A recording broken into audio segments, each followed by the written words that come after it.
великий народе великої країни.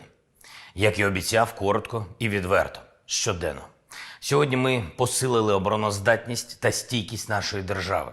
Аби прикрити спину нашим воїнам, які нас захищають, ми ввели надзвичайний стан на 30 днів на всій території України. Це рішення підтримали 335 депутатів Верховної Ради. Велика оборонна коаліція почала працювати. Верховна Рада також ухвалила пакет рішень про додаткові ресурси на фінансування сектору оборони. Завтра всі депутати Ради поїдуть в регіони підтримувати наших людей.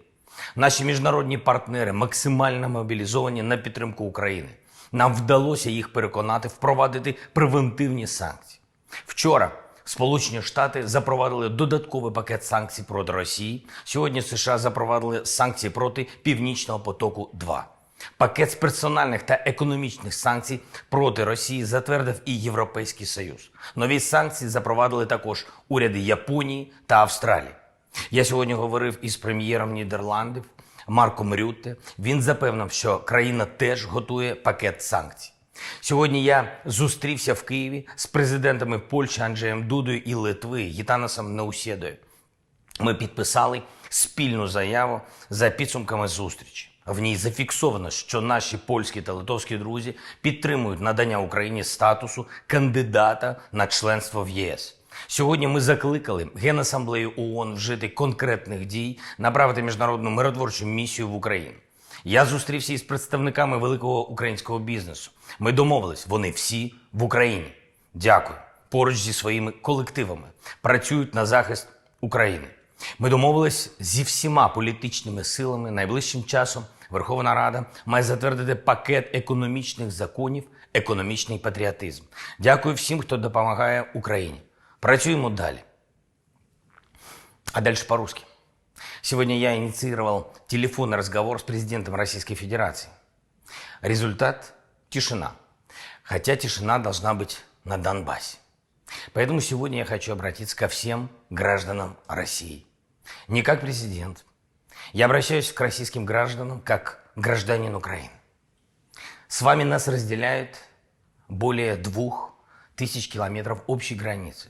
Вдоль нее сегодня стоят ваши войска, почти 200 тысяч солдат, тысячи боевых машин. Ваше руководство одобрило их шаг вперед на территорию другой страны. И этот шаг может стать началом большой войны на европейском континенте. О том, что может произойти со дня на день, сегодня говорит весь мир. Причина может возникнуть в любой момент. Любая провокация, любая вспышка. Вспышка, которая может сжечь все. Вам говорят, что это пламя принесет освобождение народу Украины. Но украинский народ свободен. Он помнит о своем прошлом и сам строит свое будущее. Строит, а не разрушает. Как рассказывают вам каждый день по телевизору. Украина в ваших новостях и Украина в реальной жизни – это две совершенно разные страны. И главное, их отличие в том, что наше настоящее. Вам говорят, что мы нацисты. Но разве может поддерживать нацизм народ, который за победу над нацизмом отдал больше 8 миллионов жизней? Как могу быть нацистом я? Расскажите об этом моему деду, который прошел всю войну в пехоте советской армии, а умер полковником в независимой Украине. Вам говорят, что мы ненавидим русскую культуру. Как можно ненавидеть культуру? Любую культуру. Соседи всегда обогащают друг друга культурно, однако это не делает их единым целым, не растворяет нас в вас. Мы разные, но это не повод быть врагами. Мы хотим сами определять и строить свою историю мирно, спокойно, честно. Вам говорили, что я прикажу наступать на Донбасс, стрелять, бомбить без вопросов. Хотя вопросы есть и очень простые. Стрелять в кого? Что бомбить? Донецк, в котором я бывал десятки раз. видел лица, глаза Артема, по которой я гулял с друзьями, Донбасс-арену, где болел с местными за наших украинских пацанов на Евро, парк Щербакова, где мы вместе выпивали, когда наши пацаны проиграли, Луганск, дом, где живет мать моего лучшего друга, место, где похоронен отец моего лучшего друга. Заметьте, я говорю сейчас на русском языке, но никто в России не понимает, о чем эти названия, эти улицы, эти фамилии, эти события. Это все для вас чужое, незнакомое.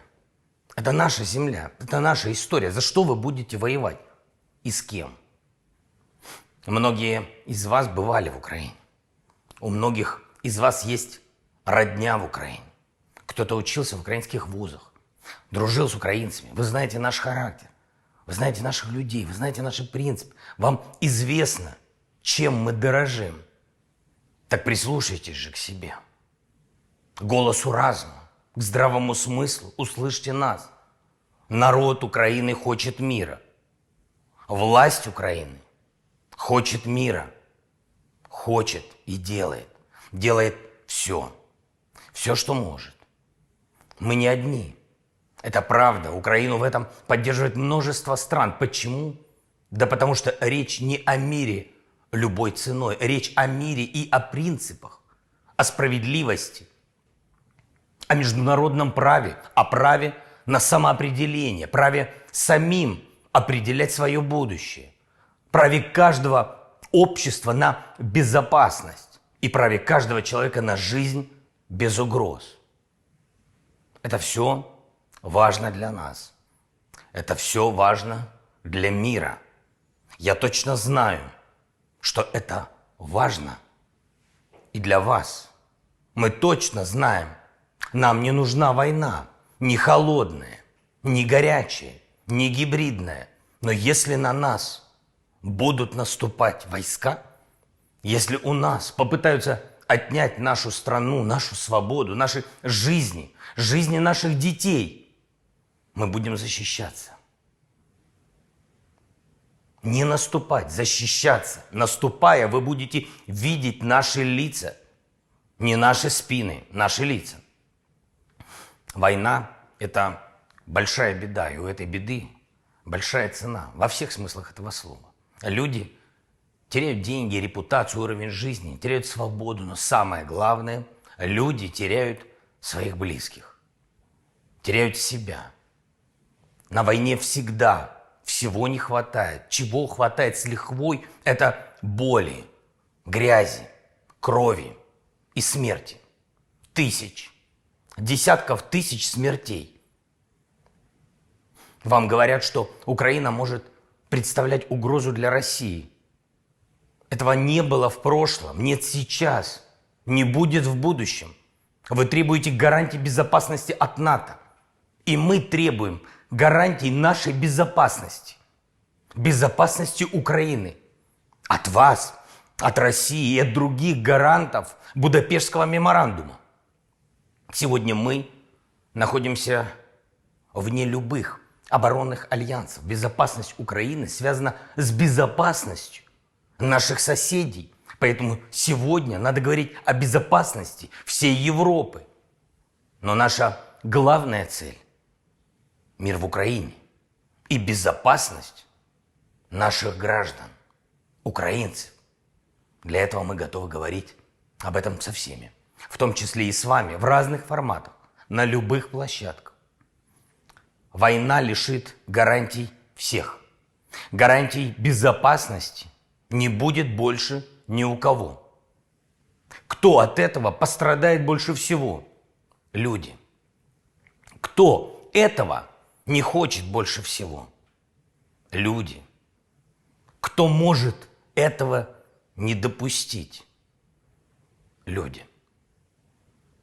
Если эти люди среди вас, уверен,